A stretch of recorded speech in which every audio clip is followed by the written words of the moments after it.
Bab 1401 Urutan Garnisun Tingkat Lanjut. Bagi pemain saat ini, item epik sudah merupakan eksistensi seperti dewa yang tidak dapat diperoleh, item legendaris apalagi.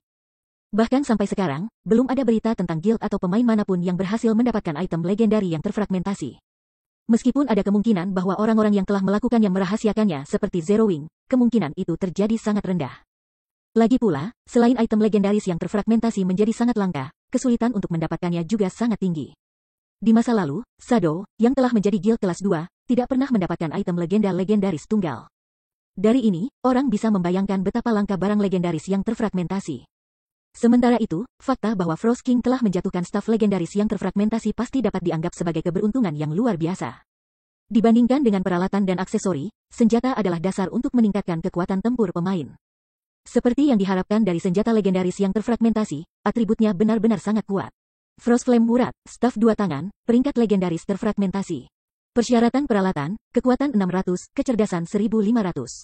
Kekuatan serang, 220% dari kecerdasan. Semua atribut meningkat sesuai dengan level pengguna. Ketika dilengkapi, kekuatan meningkat 30%, agility meningkat 50%, kecerdasan meningkat 60%, daya tahan meningkat 50%, vitalitas meningkat 50%, kecepatan casting meningkat sebesar 30%, rentang pemain plus 20.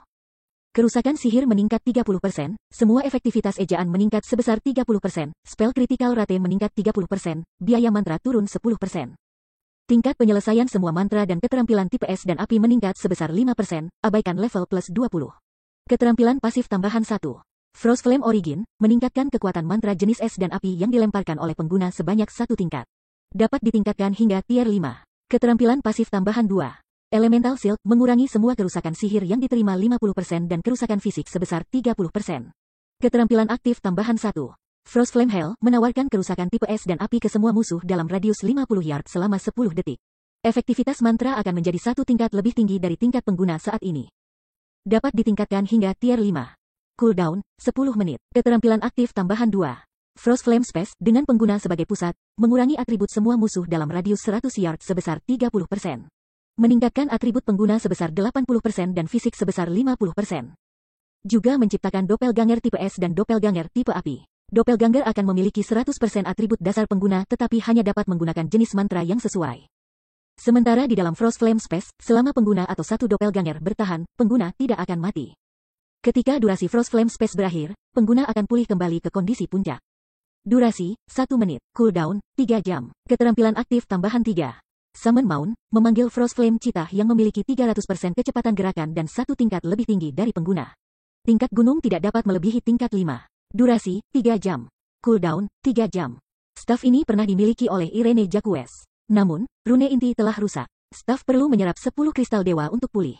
Jumlah kristal-kristal yang diserap saat ini, 0/10. Tanda hubung. Bagi elementalis, Frost Flame Murat hanyalah senjata ilahi. Selain itu, mendapatkan staf ini setara dengan mendapatkan gunung emas gelap juga. Gunung yang dipanggil juga bisa berfungsi sebagai MT, menebus kerugian kontraktor roh. Hanya saja, persyaratan peralatan staf agak tinggi. Biasanya, pemain kelas sihir jarang pernah menginvestasikan poin atribut gratis mereka ke dalam kekuatan. Selain itu, peralatan kelas sihir jarang memberikan bonus strength. Pemain kelas sihir level 45 akan beruntung memiliki bahkan 300 kekuatan. 1500 intelijen yang dibutuhkan juga merupakan target yang sulit untuk dicapai untuk pemain saat ini, pada tahap permainan ini. Para pemain kelas sihir yang memiliki 1000 intelijen sudah bisa berada di peringkat teratas di antara kelas mereka. Namun, selama dia bisa mempersenjatai salah satu ahli elementalis persekutuan dengan Frost Flame Murat, mereka akan segera melambung untuk menjadi ahli puncak.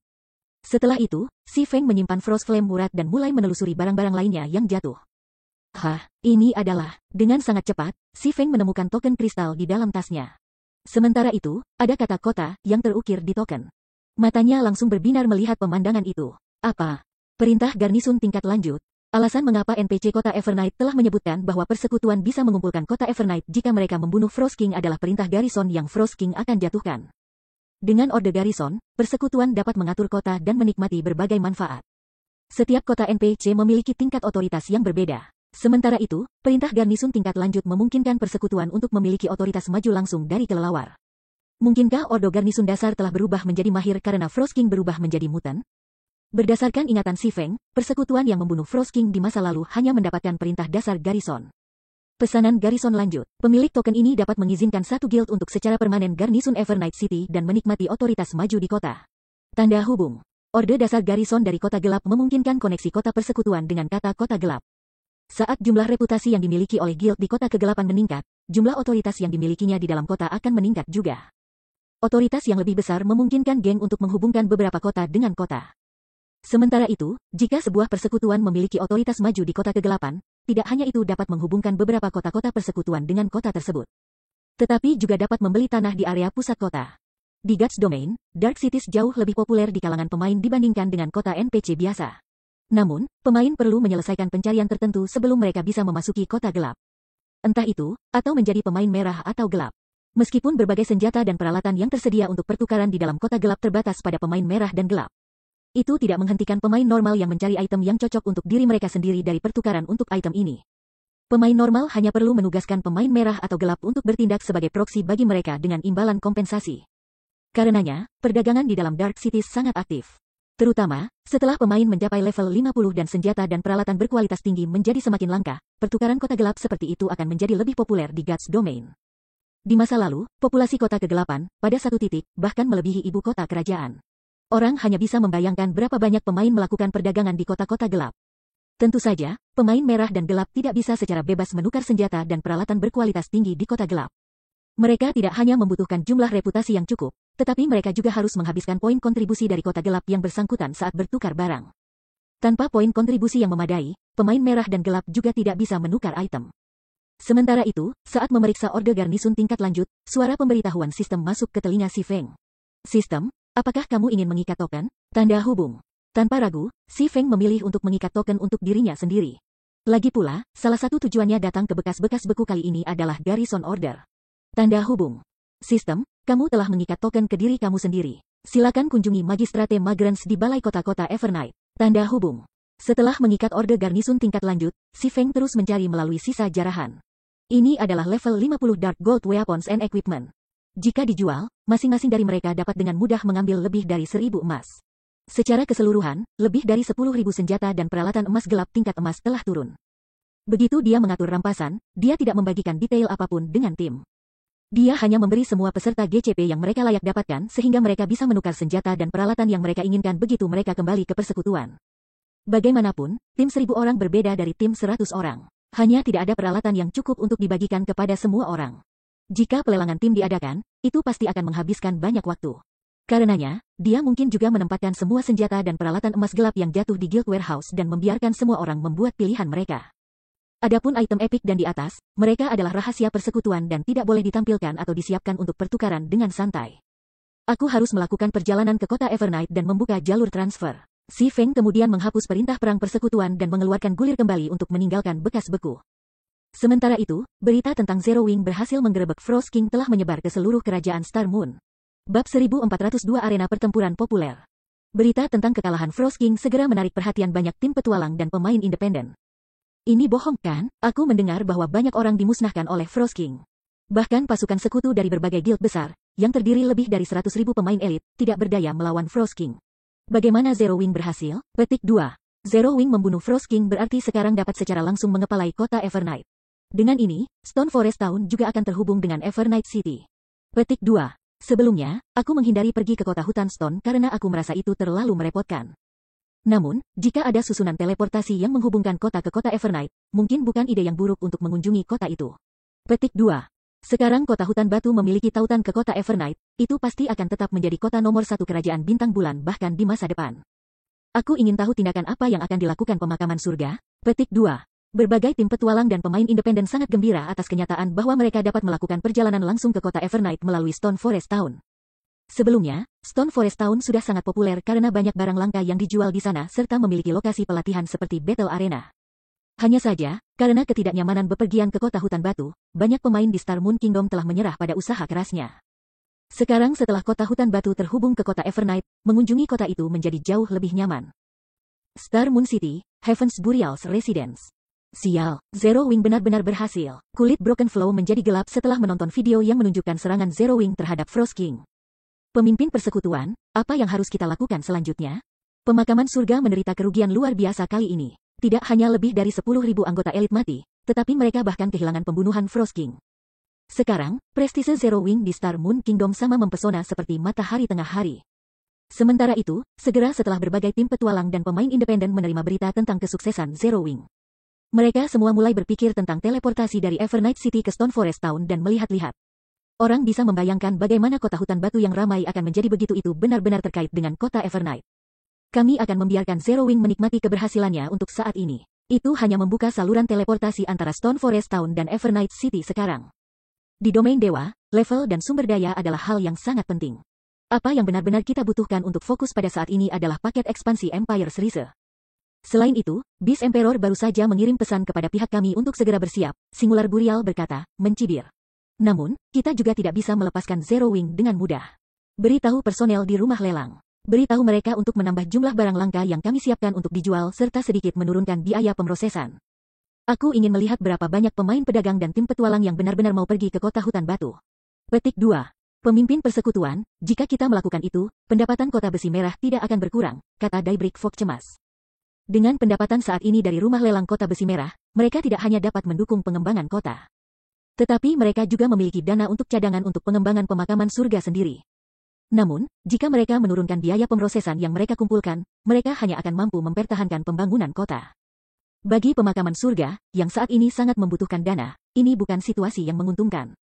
Tidak apa-apa, selama Beast Emperor dan kita bisa mengatasi masalah ini di peta netral, kota besi merah dan kota hutan batu tidak akan berarti bagi kita, kata penguburan singular, tertawa. Baiklah, pergi saja dan selesaikan pengaturan yang diperlukan.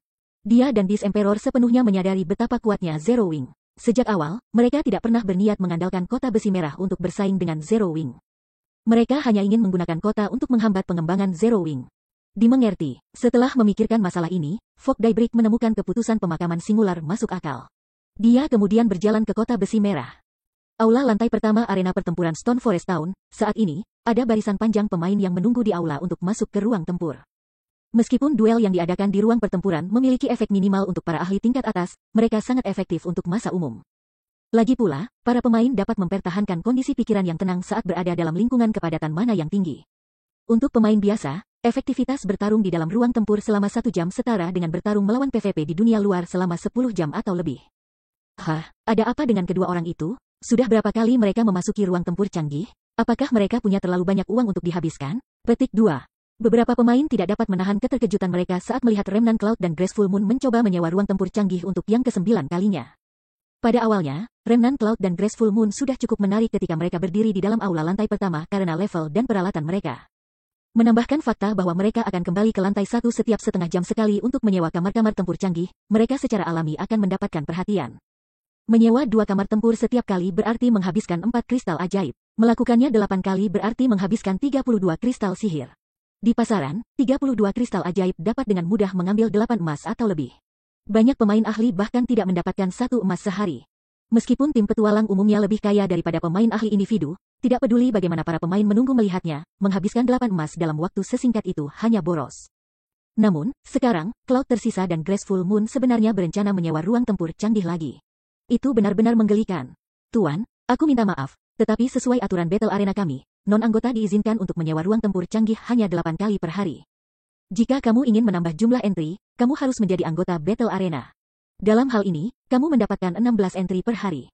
Jika kamu menjadi anggota tingkat lanjut, kamu dapat menyewa ruang tempur tingkat lanjut tanpa batas, kata resepsionis NPC perempuan itu, tersenyum ketika dia memandang ke Remnant Cloud.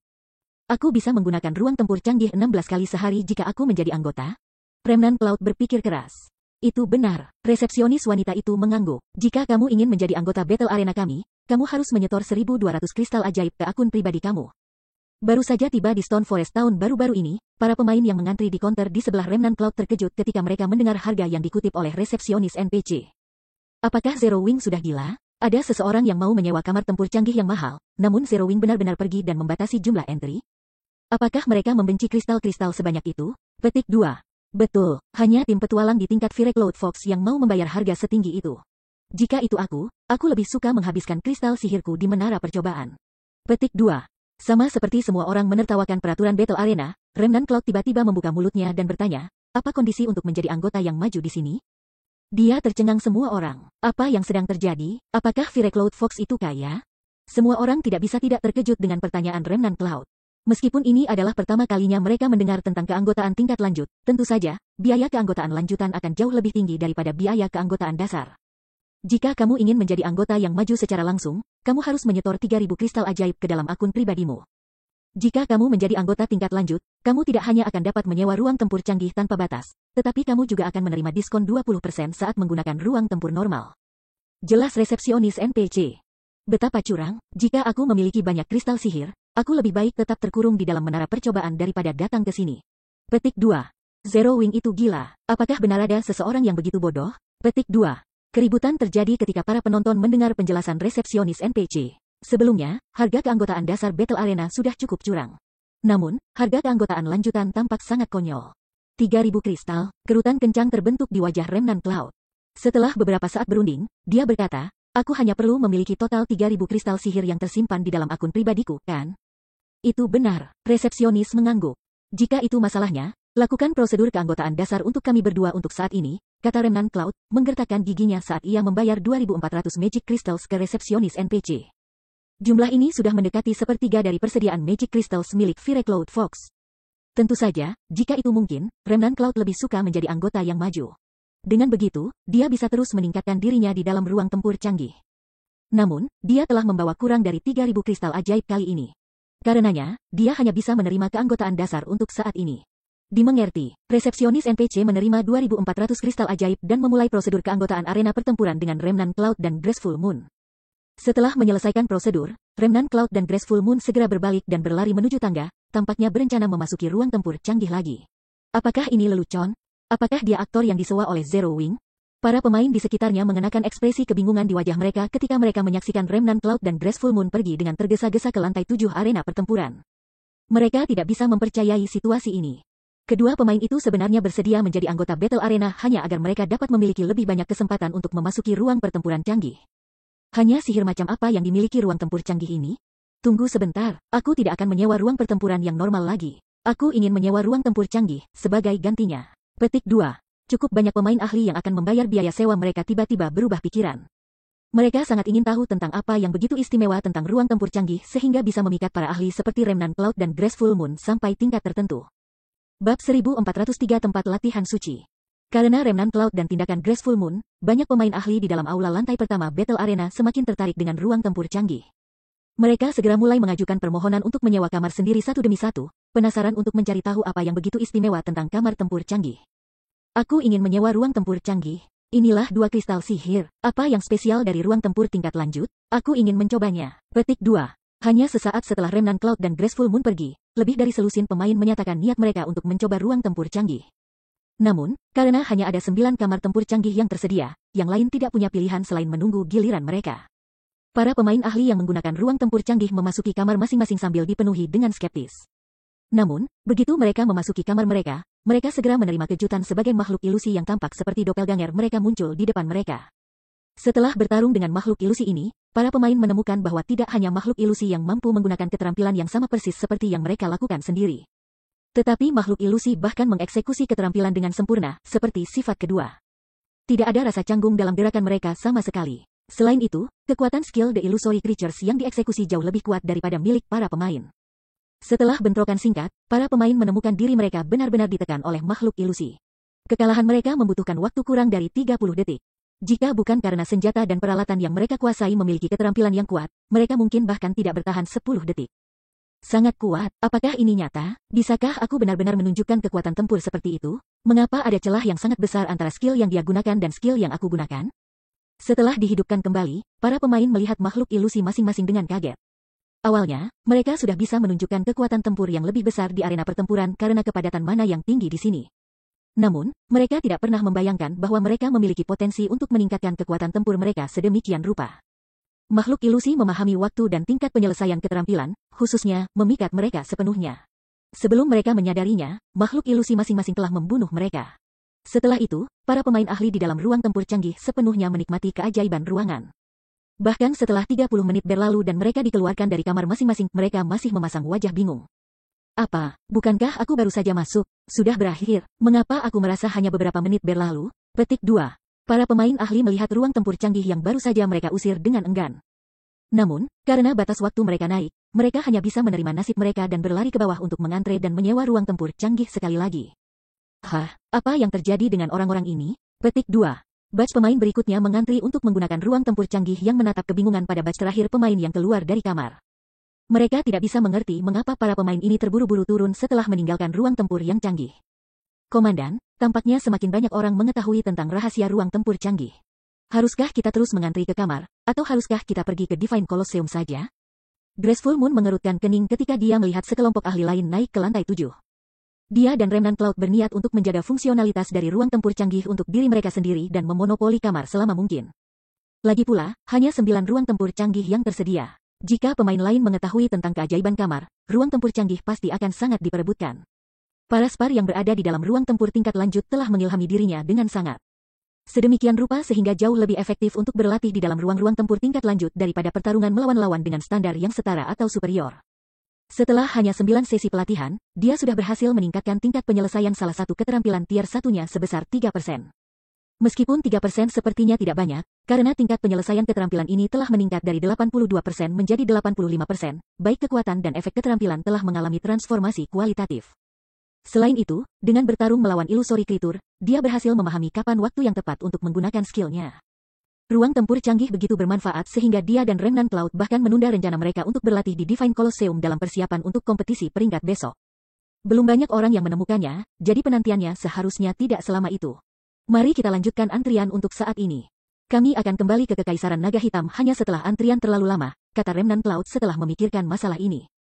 Sebelumnya, dia telah merencanakan untuk menuju ke Kolosseum Ilahi untuk berlatih setelah menguji ruang tempur canggih sekali. Namun, satu percobaan saja telah membuatnya kecanduan. Dibandingkan dengan menara percobaan Divine Colosseum, ruang pertarungan canggih dapat memberinya bantuan yang jauh lebih besar. Terutama ketika menyangkut peningkatan tingkat penyelesaian keterampilan. Sementara itu, detail mengenai ruang tempur canggih dengan cepat menyebar, menyebabkan keributan besar di forum resmi Star Moon Kingdom. Ruang tempur canggih menakjubkan muncul di kota hutan batu. Tak lama setelah posting ini muncul, itu sudah terunggul ke posisi 10 teratas di forum. Ini memungkinkan semua orang untuk mencari tahu tentang ruang tempur canggih. Apakah ini scam? Apakah ruang tempur canggih itu benar-benar ajaib? Petik 2. Kenapa aku harus membohongimu? Saat ini, ruang tempur canggih sudah sangat diminati. Hanya jumlah pemain yang saat ini mengantri untuk kamar sudah mendekati 300. Banyak orang menyesali kenyataan bahwa mereka tidak menyewa kamar untuk diri mereka sendiri sebelumnya, ketika tidak ada yang menggunakannya. Petik 2. Aku dengar itu karena permintaan yang tinggi. Arena pertempuran mengubah peraturan untuk ruang tempur canggih. Sekarang, non-anggota hanya mendapat 1 entry per hari, sementara anggota dasar mendapat 4 entry. Hanya anggota tingkat lanjut yang tidak memiliki batasan. Selain itu, harga sewa juga meningkat dari 2 Magic Crystal sebelumnya menjadi 4 sekarang. Petik 2.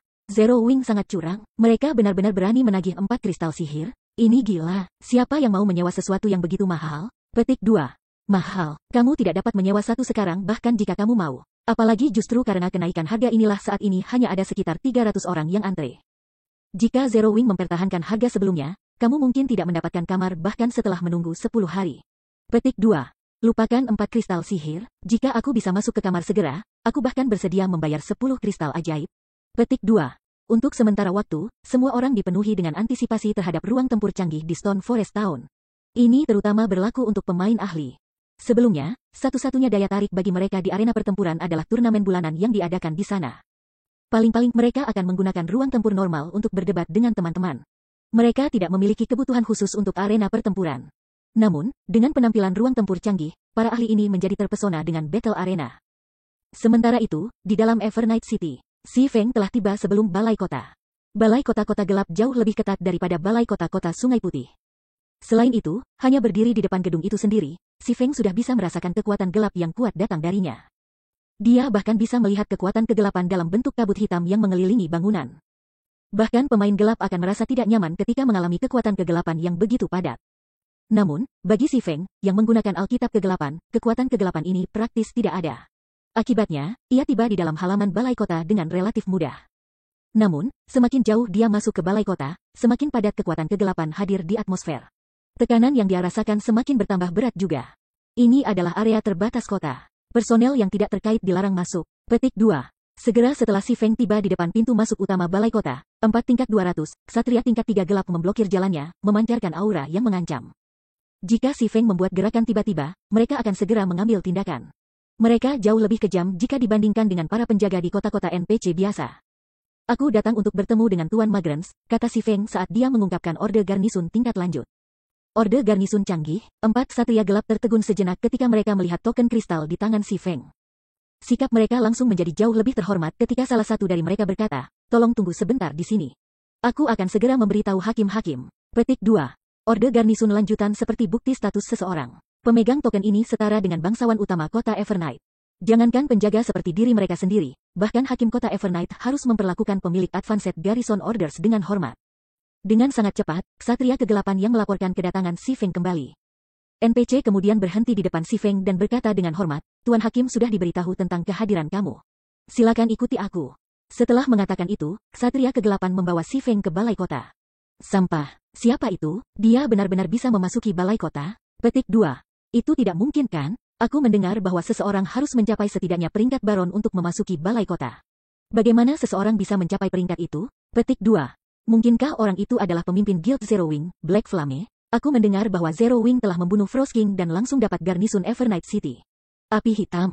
Rumornya benar. Jika itu benar, kita beruntung kali ini. Jika kita ingin pergi ke kota hutan Stone di masa depan, kita bisa langsung teleport ke sana.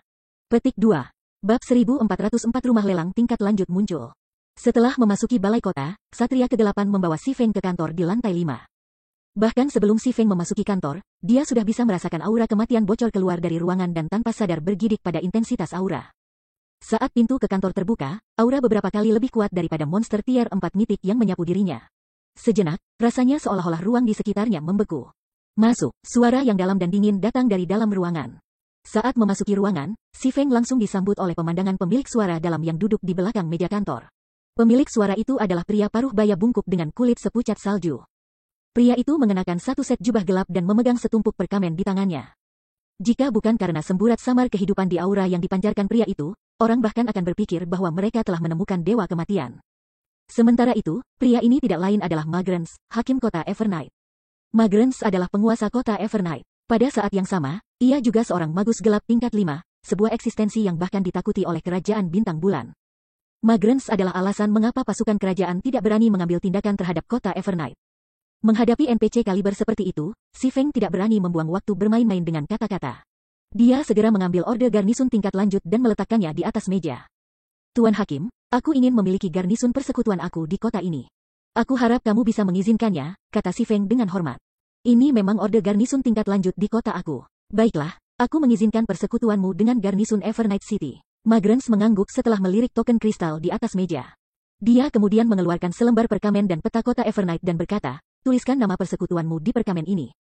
Kamu kemudian dapat memilih salah satu tempat kosong di peta untuk situs residence guild kamu. Petik 2. Setelah menerima perkamen dan peta, si Feng menulis kata-kata Zero Wing di perkamen tanpa ragu-ragu. Dia kemudian mulai menelusuri lokasi yang tersedia untuk persekutuan kediaman.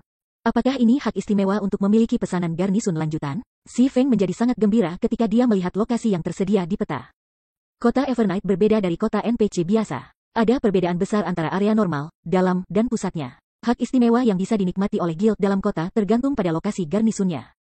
Para anggota persekutuan yang dipenjara di area normal kota Evernight diizinkan masuk ke kota Evernight bahkan tanpa melakukan pencarian entry kota. Orang-orang dari persekutuan yang memagari area bagian dalam kota juga memenuhi syarat untuk mengambil bagian dalam lelang gelap, yang diadakan seminggu sekali di rumah lelang kota. Biasanya, pemain perlu memiliki sejumlah reputasi lokal dan menyelesaikan serangkaian pencarian untuk berpartisipasi dalam lelang gelap mingguan.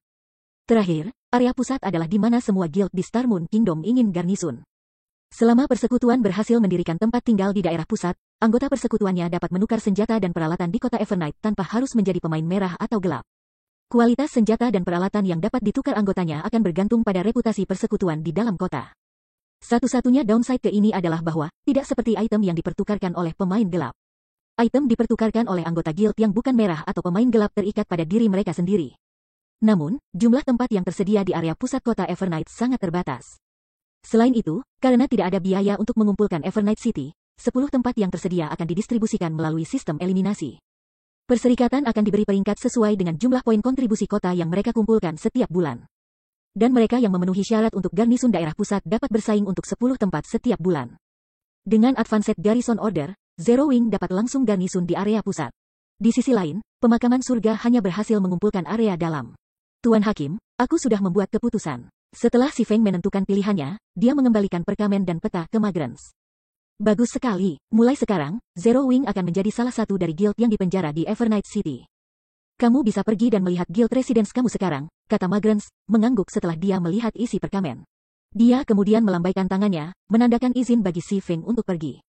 Pada saat yang sama, suara notifikasi sistem masuk ke telinga Si Feng. Tanda hubung. Pengumuman sistem wilayah kota Evernight, selamat kepada Zero Wing karena telah menjadi persekutuan pertama yang memimpin wilayah pusat kota Evernight. Menghadiahkan 1000 reputasi guild kota Evernight dan 3000 popularitas guild kota Evernight. Pengumuman sistem diulang 3 kali, memberitahu semua pemain di Evernight City tentang isinya. Banyak persekutuan besar bereaksi dengan iri terhadap situasi ini. Mengesampingkan reputasi guild yang diberikan, hanya popularitas guild yang diberikan sudah cukup untuk membuat berbagai guild besar menjadi gila. Lagi pula, kualitas dan kuantitas dari quest-quest yang dapat diterima oleh guild yang dipenjara di Evernight City bervariasi tergantung pada jumlah popularitas yang dimilikinya. Ini juga akan berdampak signifikan pada jumlah poin kontribusi yang diakumulasikan oleh anggota guild. Sial, Zero Wing luar biasa. Aku mendengar bahwa, bahkan sampai sekarang, pemakaman surga hanya berhasil masuk ke area batin, setelah melalui banyak kesulitan. Dengan ini, anggota Zero Wing akan bersenang-senang. Selama mereka mengumpulkan poin kontribusi yang cukup, mereka dapat bertukar senjata dan peralatan yang cocok untuk diri mereka sendiri kapan saja. Petik 2. Aku mendengar bahwa manfaat yang diterima guild untuk menjaga wilayah pusat tidak hanya sebatas itu. Sepertinya anggota guild juga menerima diskon 30% saat menggunakan RI teleportasi dari Evernight City. Petik 2. Jika itu masalahnya, maka aku harus bergabung dengan Zero Wing. Aku bisa menghemat uang dan menukar senjata dan peralatan yang cocok tanpa harus bergantung pada pemain gelap. Petik 2. Untuk sementara, praktis setiap pemain di Evernight City mendiskusikan Zero Wing. Situasi ini juga membuat frustasi berbagai pemain kegelapan dan persekutuan kegelapan di kota Evernight, yang kehilangan kesempatan untuk menghasilkan uang. Secara umum, pemain normal membayar setidaknya 2 kali lipat harga asli suatu item ketika membuat pemain gelap bertindak sebagai proksi untuk mereka. Namun, sekarang, pemain normal bisa saja bergabung dengan Zero Wing dan mengumpulkan poin kontribusi kota Evernight dalam jumlah yang cukup untuk menukar barang sendiri. Dengan opsi yang tersedia, hanya orang bodoh yang akan terus membeli produk Evernight City dari mereka. Kembali di balai kota-kota Evernight, Si Feng menghabiskan 1000 emas untuk membangun saluran teleportasi antara kota Evernight dan kota hutan batu.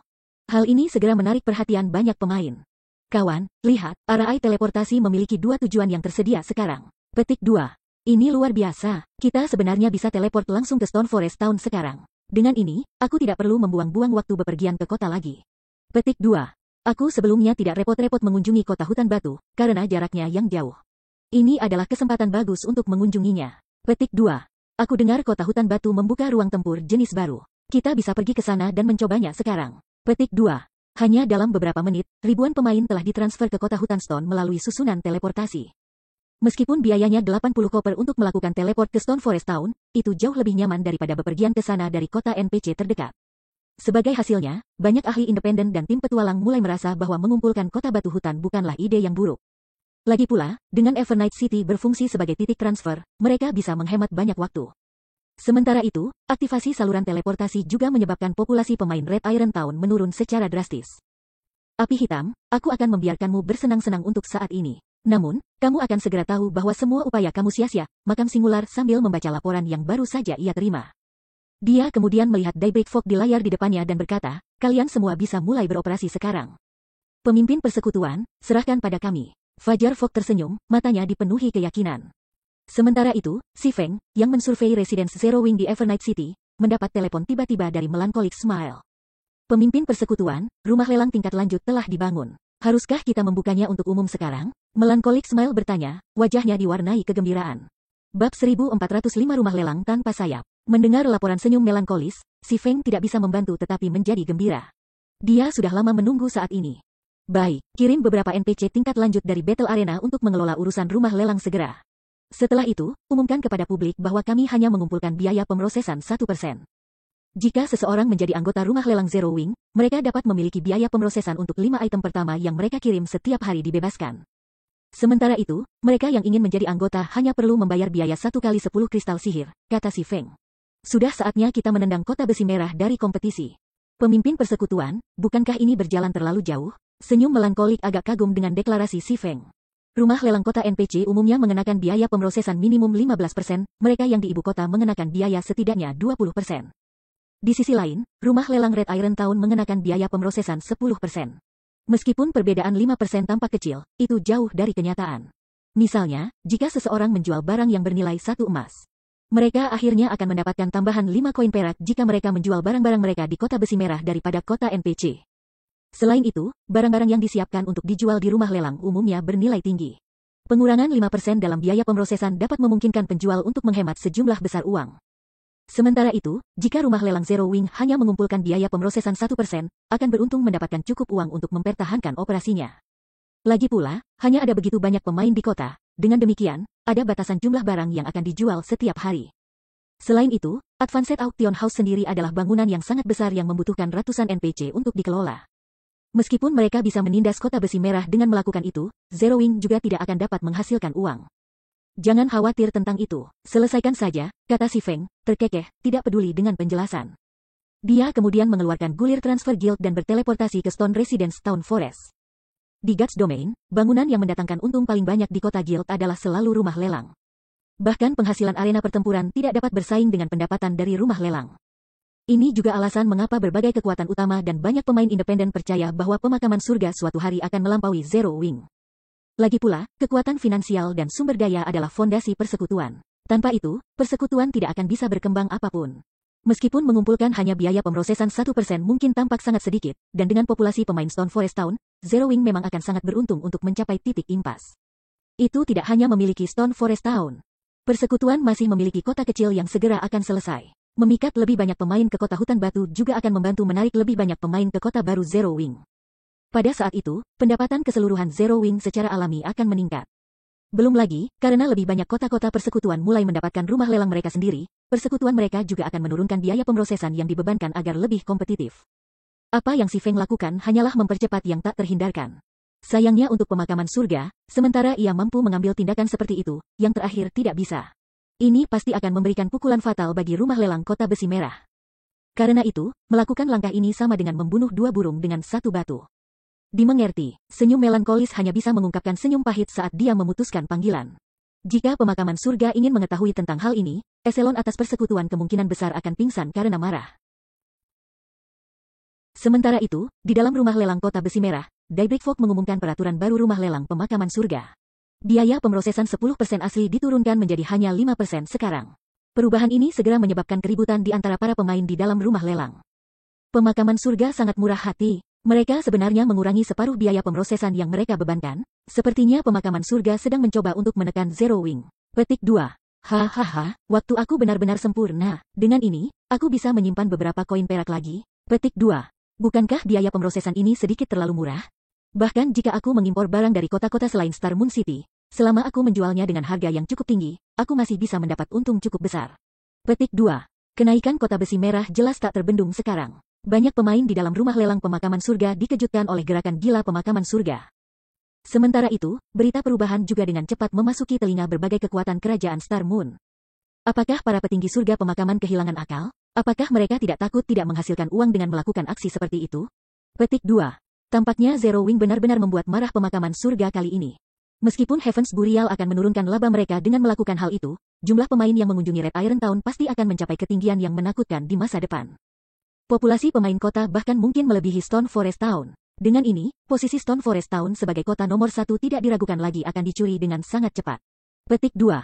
Hahaha, ini kemungkinan besar akan menempatkan Zero Wing dalam kesulitan. Heavens Burial sebenarnya telah memainkan langkah seperti itu tepat sebelum dimulainya lelang Candlelight.